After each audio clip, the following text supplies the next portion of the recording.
તારીખ 23 એપ્રિલે મંગળવારના રોજ જમ્મુ કાશ્મીરના પહેલગામમાં થયેલા આતંકી હુમલામાં 3 ગુજરાતી સહિત 26 લોકોના મોત નીપજ્યા બાદ આતંકી હુમલાને લઈ તમામ બોર્ડર ઉપર સુરક્ષા વધારી દેવામાં આવી છે। જમ્મુ કાશ્મીરના પહેલગામમાં થયેલા આતંકી હુમલા બાદ ગુજરાતની બોર્ડર ઉપર સુરક્ષા વધારી દેવામાં આવી છે। રાજકોટ રેન્જમાં આવતા જામનગર, મોરબી અને દેવભૂમિ દ્વારકા જિલ્લામાં આવતા દરિયાઈ વિસ્તારમાં સુરક્ષા વધારી દેવામાં આવી છે અને ડ્રોન કેમેરા મારફતે પણ મોનિટરિંગ તેમજ પેટ્રોલિંગ વધારવામાં આવ્યું છે। દ્વારકા જગત મંદિર ખાતે પણ અધિકારીઓ સાથે મીટિંગ યોજી સુરક્ષાને લઈ ચર્ચા કર્યા બાદ દરિયાઈ સાથે 7 લેન્ડિંગ પોઈન્ટ ઉપર પણ સુરક્ષા અંગે સઘન તપાસ કરવા સૂચના આપવામાં આવી છે।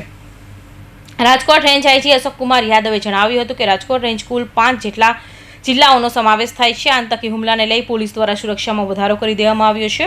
ખાસ કરીને દરિયાઈ સુરક્ષા ઉપર પણ અસરકારક રીતે વધુ સુરક્ષા તેજ કરવામાં આવી છે।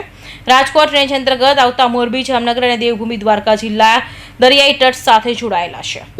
જમ્મુ કાશ્મીરમાં જે આતંકવાદી હુમલો થયો છે એ અનુસંધાને પોલીસ દ્વારા તમામ જે દરિયાઈ વિસ્તારો છે એ વિસ્તારોમાં પોલીસની તમામ ટીમો લગાવી અને સુરક્ષાની વ્યવસ્થામાં વધારો કરવામાં આવેલો છે।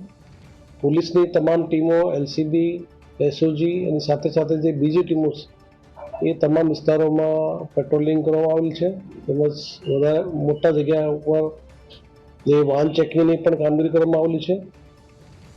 વિશ્વ પ્રસિદ્ધ દ્વારકા મંદિરની પણ સુરક્ષામાં રિવ્યૂ કરવામાં આવેલો છે અને ત્યાં તમામ જે અધિકારી કર્મચારીઓ છે એને હાલના સંજોગોમાં એ પ્રોપર બ્રીફ કર્યા પછી જે દરિયાઈ વિસ્તારમાં જે આઇલેન્ડ છે, ટાપુ છે, એ ટાપુ ઉપર પણ પોલીસ દ્વારા એસઓજીની ટીમો દ્વારા અલગ અલગ વિસ્તારોમાં ડ્રોન મારફતે ચેકિંગની કામગીરી ચાલુ છે તેમજ જે ટેકનિકલ ઇનપુટ્સના આધારે પોલીસ દ્વારા તમામ જે વિસ્તારોમાં લેન્ડિંગ પોઈન્ટ્સ અને બીજા જે દરિયા વિસ્તાર છે એમાં સુરક્ષામાં વધારો કરી અને હાલના સંજોગોમાં જે સિચ્યુએશન ઊભી થઈ છે એ પ્રમાણે પોલીસની કામગીરીને વધારે ઝડપથી આ કામગીરી કરવામાં આવી રહી છે। રાજકોટ રેન્જ સહિત ગુજરાતભરમાં પોલીસ દ્વારા તમામ જગ્યાએ નાકાબંધી કરી વાહન ચેકિંગ કરવામાં આવી રહ્યા છે તેમજ તમામ જિલ્લા એસઓજી અને એલસીબી સહિત પોલીસ એલર્ટ કરી દેવામાં આવી છે। આ સાથે દેવભૂમિ દ્વારકા જિલ્લામાં જગત મંદિર દ્વારકાની સુરક્ષાનો પણ રિવ્યૂ કરવામાં આવ્યો છે। ગઈકાલે જગત મંદિર દ્વારકા ખાતે ફરજ બજાવતા અધિકારીઓ તેમજ કર્મચારીઓ ચોક્કસ બ્રીફિંગ પણ આપવામાં આવ્યું હતું। દેવભૂમિ દ્વારકામાં જિલ્લામાં લેન્ડિંગ પોઈન્ટ આપેલા હોવાથી ત્યાં પણ સઘન તપાસ હાથ ધરવામાં આવી હતી। કૌશિક પટેલનો report, Hind TV news, Surat.